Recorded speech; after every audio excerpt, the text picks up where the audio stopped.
শেখ হাসিনার দেশে ফেরার সিদ্ধান্ত ঢাকা এবং দিল্লির মধ্যে নানা রকম জটিলতা তৈরি করেছে। একই সঙ্গে আওয়ামী লীগ এবং বিএনপির মধ্যে যে সম্পর্ক, সেই সম্পর্কটা অনেকটা মুখোমুখি জায়গায় পৌঁছে গিয়েছে। অন্যদিকে জামাত, এনসিপি অর্থাৎ সরকার বিরোধী যে দলগুলো রয়েছে, এই সময়টিতে শেখ হাসিনার দেশে ফেরার ব্যাপারে এবং আওয়ামী লীগের ব্যাপারে তাদের যে গত ২ বছরের অনমনীয় ভূমিকা, সেই অনমনীয় ভূমিকাটা কেমন যেন ১৮০ ডিগ্রি অ্যাঙ্গেলে উল্টে গেছে। সরকার বিরোধী যে সকল শক্তি রয়েছে, তাদের যারা শীর্ষ নেতৃবৃন্দ রয়েছেন, তারা অনেকটা স্যাটায়ার করে শেখ হাসিনাকে বলার চেষ্টা করছেন, "আপনি আসুন, আপনাকে যেখানে পাবো সেখানেই আপনার যে মৃত্যুদণ্ড রয়েছে সেটি কার্যকর করা হবে", ইত্যাদি, ইত্যাদি নানা রকম। কিন্তু সাংগঠনিকভাবে তারা চাচ্ছে, এখানে কৌশল করছে। কৌশলটা হলো যে আওয়ামী লীগকে এবার বিএনপি সরাসরি মোকাবেলা করুক। এ কারণে গত ২ বছরে এখানে যে বিষয়গুলো হয়েছে সেটি হলো আওয়ামী লীগের বিরুদ্ধে যত মামলা হয়েছে, মোকদ্দমা হয়েছে, বলতে গেলে তার শতভাগ মামলা মোকদ্দমা করেছে বিএনপির লোকজন। এবং তারা এই কাজগুলো করে যথেষ্ট চাঁদাবাজি করেছে, অর্থবৃত্তের মালিক হয়েছে এবং আওয়ামী লীগের পরিবারকে জিম্মি করে রাজনৈতিক, অর্থনৈতিক, সামাজিক ফায়দা লুট করেছে। আর অন্যদিকে ৩২ নম্বর ভাঙা, তারপর বিভিন্ন জায়গাতে আওয়ামী লীগের লোকদের উপর মব করা, এরকম কিছু ঘটনাকে, যেগুলোকে সাধারণত জামাত এবং এনসিপি বিচ্ছিন্ন ঘটনা বলছে, কিন্তু এগুলোকে ক্যাপিটালাইজ করে এমনভাবে প্রচার করা হয়েছে যে গত ২ বছরে আওয়ামী লীগের উপর যত অন্যায় হয়েছে, অবিচার হয়েছে, তা আসলে জামাত করেছে, এনসিপি করেছে। এদিকে তৃণমূলের খবর, ঢাকার যারা আছেন লোকজন তাদের কথা আলাদা, কিন্তু তৃণমূলের খবর হলো অবস্থা দৃষ্টে যারা পলিটিক্যাল লোকজন রয়েছেন বিএনপি এবং জামাতে, তারা সবাই আওয়ামী লীগের যারা নিরীহ ভোটার রয়েছেন তাদের সঙ্গে একটা সমঝোতা সম্পর্ক তারা তৈরি করেছিলেন বিগত নির্বাচনকে সামনে রেখে। আর এখন বলতে গেলে আওয়ামী লীগের লোকজন তারা তাদের মতো করে বুক ফুলিয়ে চলছেন বিভিন্ন জায়গাতে। অন্যদিকে বিএনপি, জামাত এবং এনসিপির মধ্যে যে বিরোধ, যে বন্ধুত্ব, এটা অনেকটা গুপ্ত। মানে তাদের মধ্যে আসলে সমঝোতা নাকি শত্রুতা, তাদের মধ্যে বন্ধুত্ব নাকি বৈরিতা, এটি বোঝা যাচ্ছিল না। কিন্তু সাম্প্রতিক কিছু কর্মকাণ্ডে যেটা মনে হচ্ছে সেটি হলো বিএনপি, জামাত, এনসিপির যে সম্পর্কটি পয়েন্ট অফ নো রিটার্নে চলে গেছে। বিশেষ করে জুলাই সনদ বাস্তবায়ন, সংবিধান সংশোধন, ডক্টর মোহাম্মদ ইউনূসকে রাষ্ট্রপতি পদে বসানো, তারপর আলী রিয়াজ কমিশনের যে সংস্কার প্রস্তাবগুলো ছিল সেগুলো তাদের মতো করে, অর্থাৎ এনসিপি এবং জামাতের মতো করে, ডক্টর ইউনূসের মতো করে সেগুলো বাস্তবায়ন করা, এই কাজগুলো বিএনপি আসলে করতে চাচ্ছে না। দ্বিতীয়ত, ডক্টর মোহাম্মদ ইউনূসের যারা লোকজন ছিলেন তাদের একটা বিরাট অংশ যারা প্রো বিএনপি ছিলেন, বিএনপি তাদেরকে ক্যাপিটালাইজ করে ফেলেছে, তাদেরকে নিয়ে নিয়েছে। এবং এই যে তাদেরকে নিয়ে নেওয়া, এটা জাস্ট বড় উদাহরণ দিলেই বুঝতে পারবেন। যেমন ডক্টর মোহাম্মদ ইউনূসের একেবারে দক্ষিণ হস্ত, যাকে বলা হতো সরকারের মুখপাত্র, বিকল্প উজিরে আজম জনাব শফিকুর রহমান, প্রেস সেক্রেটারি। আপনারা জানেন যে তিনি অতি সম্প্রতি একটি পত্রিকার সম্পাদক হয়েছেন। সেই পত্রিকার মালিক কি আপনারা জানেন? সেই পত্রিকার মালিক হলেন জনাব Gorky, Anis Ahmed Gorky, MGS গ্রুপের মালিক। এবং আনিস আহমেদ গোর্কি জনাব তারেক রহমান সাহেবের সবচেয়ে ঘনিষ্ঠ বন্ধু। মানে তারেক রহমান সাহেবের যে কজন বন্ধু রয়েছেন তাদের মধ্যে অল্প কয়েকজন বন্ধু রয়েছেন, তার মধ্যে সবচেয়ে অভিজাত, ব্লু ব্লাড এবং সবচেয়ে ধনী যে মানুষটি, তিনি হলেন এই আনিস আহমেদ গোর্কি, এমজিএস গ্রুপের মালিক। এই গোর্কির মালিকানাধীন পত্রিকাটি জনাব শফিক তিনি সম্পাদক হিসেবে দায়িত্ব গ্রহণ করেছেন। এবং আপনি দেখেন যেদিন থেকে তিনি এই দায়িত্ব গ্রহণ করেছেন এবং বিএনপি যেদিন থেকে ক্ষমতায় এসছে সেদিন থেকে জনাব শফিক তিনি আগের মতো করেই, অর্থাৎ ইনুস জামানাতে যেভাবে কথা বলেছিলেন ঠিক সেই ভাষাতে তিনি কথা বলছেন। এর বাইরে অন্যান্য যারা আছেন, যারা অনেকটা প্রো বিএনপি ছিলেন অনেক আগের থেকেই, তারাও মোরাললেস কিন্তু বুক ফুলিয়ে ঘোরাফেরা করছেন। আমি কারো নাম বলে বড়ও করতে চাচ্ছি না, ছোট করতে চাচ্ছি না।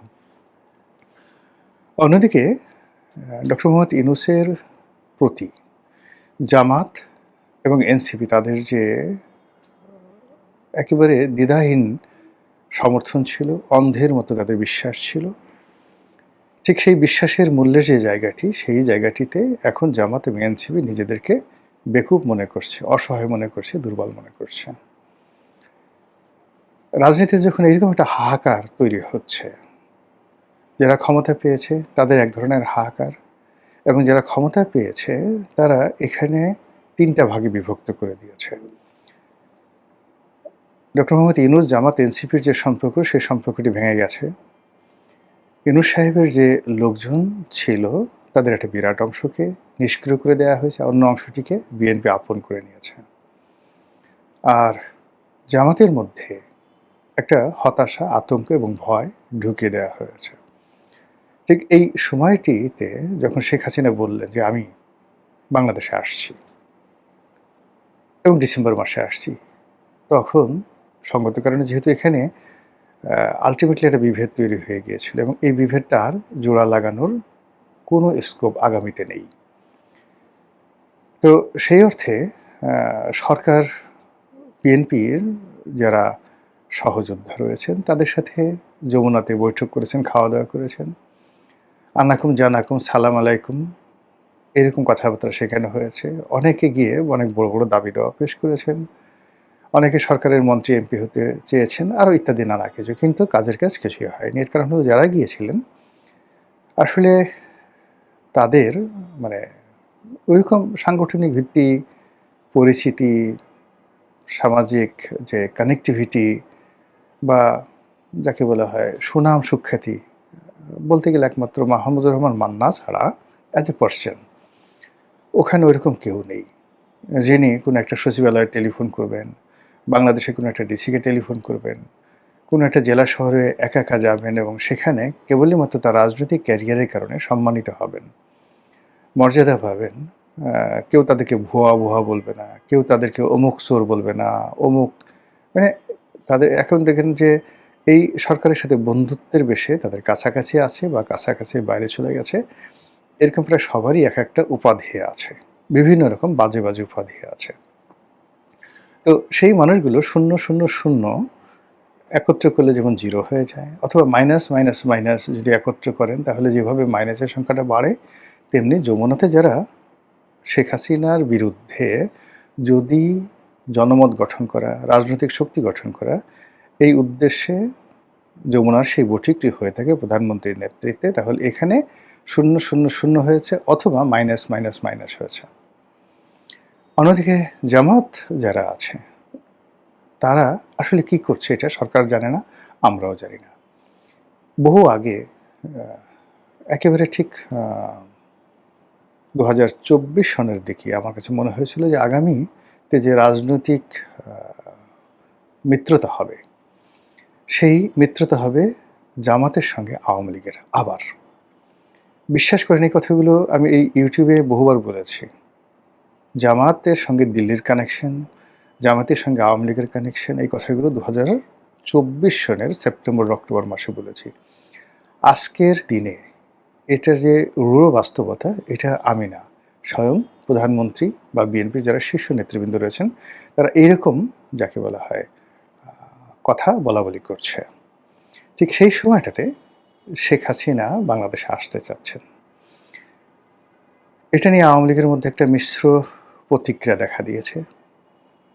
তারা এখন কি করবেন? অনেকে যেমন খুব স্বপ্ন দেখছেন শেখ হাসিনা আসবেন, এটা হবে, এটা হবে, এটা হবে, তারা সবাই গণহারে জেলে যাবেন। অথবা অনেকে চিন্তা ভাবনা করছেন শেখ হাসিনা যেদিন আসবেন সেই দিন আসলে তারেক রহমান সাহেব আসার পরে যেভাবে পরিস্থিতি সব কিছু তারেক রহমান সাহেবের নেতৃত্বে চলে গেছে, নিয়ন্ত্রণে চলে গেছে, শেখ হাসিনা আসলেও একই পরিস্থিতি হবে। এটা আওয়ামী লীগের বিশাল শ্রেণী মনে করছে। আওয়ামী লীগের যারা একটু সমঝদার তারা চিন্তা করছেন যে আচ্ছা ঠিক আছে, দেশের বাইরে পালিয়ে থাকার চাইতে এখানে এসে আমরা যদি জেলখানাতে থাকি, দেশে রাজনীতি করি, তাহলে অন্তত মুখ রক্ষা হয়। শেখ হাসিনা হয়তো মনে করছেন যে আমি আর বাঁচব কয়দিন। এই সময়টিতে আমি আমার দেশের মাটিতে থাকব, দেশের মাটিতে কবর রচিত হবে, এরকম একটা আকাঙ্ক্ষা তার মধ্যে আসতে পারে। আবার অন্যদিকে তার যে জিদ, তার শরীরের যে অবস্থা এবং একই সঙ্গে তার যে অতীত ক্যারেক্টারিস্টিক্স, সেই দিক থেকে তার যে হুমকি, এই হুমকিটা যে ফেলে দিতে মানে সরকার যে ফেলে দিবে বা গণ্য করবে না, এটাও কিন্তু কোনো অবস্থাতেই যাকে বলা হয় মনে করার কোনো কারণ নেই। একেবারে সর্বশেষ যেটি, সেটি হলো দিল্লি। এখানে সরকারের সাথে কি খেলা খেলছে, এটার উপর অনেক কিছু নির্ভর করবে। যেমন দেখা গেল যে প্রথম দিকে একেবারে দিল্লি এগিয়ে এলেন তারেক রহমান সাহেবের সাথে সম্পর্ক করার জন্য, কিন্তু পরবর্তীতে বিভিন্ন কারণে সেই সম্পর্কটা হলো না। তারপর চীন ভ্রমণের পরে সেই পরিস্থিতি একেবারে ইনুস জমানার মতো চলে গেল।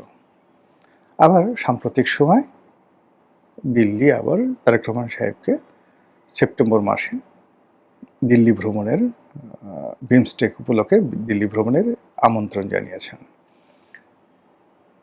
ইতিমধ্যে অন্তত বাংলাদেশের যে বিষয় নিয়ে দিল্লি এবং ওয়াশিংটন যে একত্র হয়ে গেছেন, ডোনাল্ড ট্রাম্প এবং মোদির মধ্যে হাজারো বিরোধ থাকা সত্ত্বেও বাংলাদেশের প্রশ্নে তারা ঐক্যমত পোষণ করছেন, এটা প্রায় নিশ্চিত। ২ নম্বর হলো যে দিল্লি এবং আমেরিকা বুঝে গেছে তাদের যে কৌশলগত যে বিষয়গুলো দরকার বাংলাদেশ থেকে, মূলত সে বাংলাদেশ থেকে ব্যবসা বাণিজ্য নিয়ে ভারতেরও মাথা ব্যথা নেই। এর কারণ হলো তাদের ট্রিলিয়ন ট্রিলিয়ন ডলারের ইকোনমি। সেখানে বাংলাদেশের সঙ্গে তাদের যে ব্যবসা বড়জোর কত 40 বিলিয়ন ডলারের ইয়ারলি ব্যবসা, নট মোর দ্যান দ্যাট।